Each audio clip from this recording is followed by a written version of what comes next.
ازيكم عاملين ايه الاخبار؟ طبعا يعني العيد الكبير ما يحلاش غير بالطحينه مع المشاوي. هنعمل النهارده طحينه سهله وبسيطه جدا جدا تنفع مع المشاوي، وان شاء الله اعمل لكم طريقه تانية ان شاء الله. بس دي اول طريقه هنزلها لكم على القناه.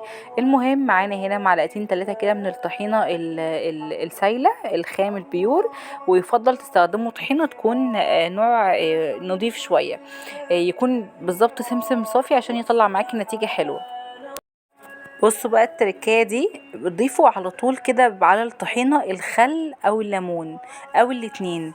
بجد لازم تضيفوا النوع الحامض على الطحينة، هيفرق جدا جدا في طعمها، يطلع معاكي زي بتاع بره. وبعد كده قلبيها وانزلي بقى بالمية، ويفضل مية ساقعة مش سخنة ومش من الحنفية، برضو بتدي نتيجة احسن.